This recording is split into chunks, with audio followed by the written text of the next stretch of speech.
আসসালামু আলাইকুম, welcome to my another video. It's me Ahona. আজকে আমি করব একটা প্র্যাঙ্ক চ্যালেঞ্জ, যেটা তোমরা থাম্বনেল অ্যান্ড টাইটেল দেখে বুঝেই গিয়েছো। তো প্র্যাঙ্কটা করার জন্য আমার লাগবে এই যে একটা পোকা দেখতেই পাচ্ছ তোমরা।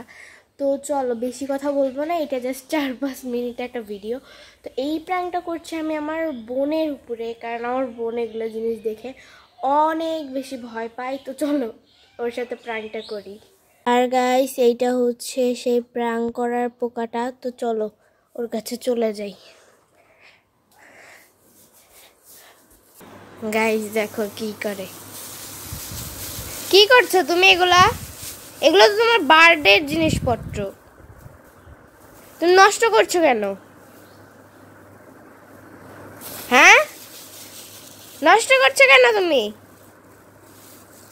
আর না, এই দেখো তোমার জন্য একটা জিনিস এনেছি, এই দেখো এটা কি। আর গাইস এই জায়গায়ও খেয়ালই করেনি যে এটা কি, আর এই দেখো এটা পোকা ছিল, এটা কামড় দিবে। আর গাইস এই জায়গায় তো ও আমার কথা শুনে, যখন ও ভালোভাবে খেয়াল করে যে এইটা আসলে একটা পোকার, ও তো বুঝতেছিল না যে এটা খেলনা। তো এটা ও এত পরিমাণে ভয় পাচ্ছিল সেটা বলার বাইরে। তোমরা জাস্ট দেখো, অ্যান্ড লাস্টের রিয়াকশানটা তো আমি দেখে জাস্ট হাসতে হাসতে শেষ। তো সেটা দেখার জন্যই দেখতে হবে। দেখো গাইস ওর রিয়াকশানটা। গিফট!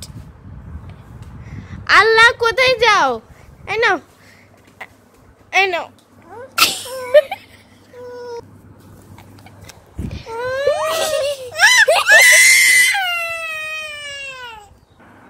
No. No. No. কামড় দে, কামড় দে, কামড় দে, কামড় দে, কামড় দে, কামড় দে, কামড় দে, কামড় দে।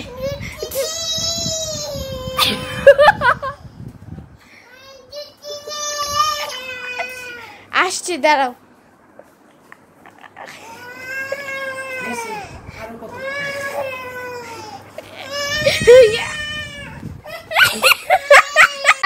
আজকের প্র্যাঙ্ক ভিডিওটা ছিল এইটুকুই। ওর রিয়াকশন তো তোমরা সবাই দেখতেই পারলা। ও এত পরিমাণে ভয় পাইতেছে এখনো যে ওই সাইডে দাঁড়িয়ে আছে। পোকাটা দেই। যাই হোক, আজকের ভিডিও আর বাড়াবো না। তো আজকের জন্য আল্লাহ হাফেজ।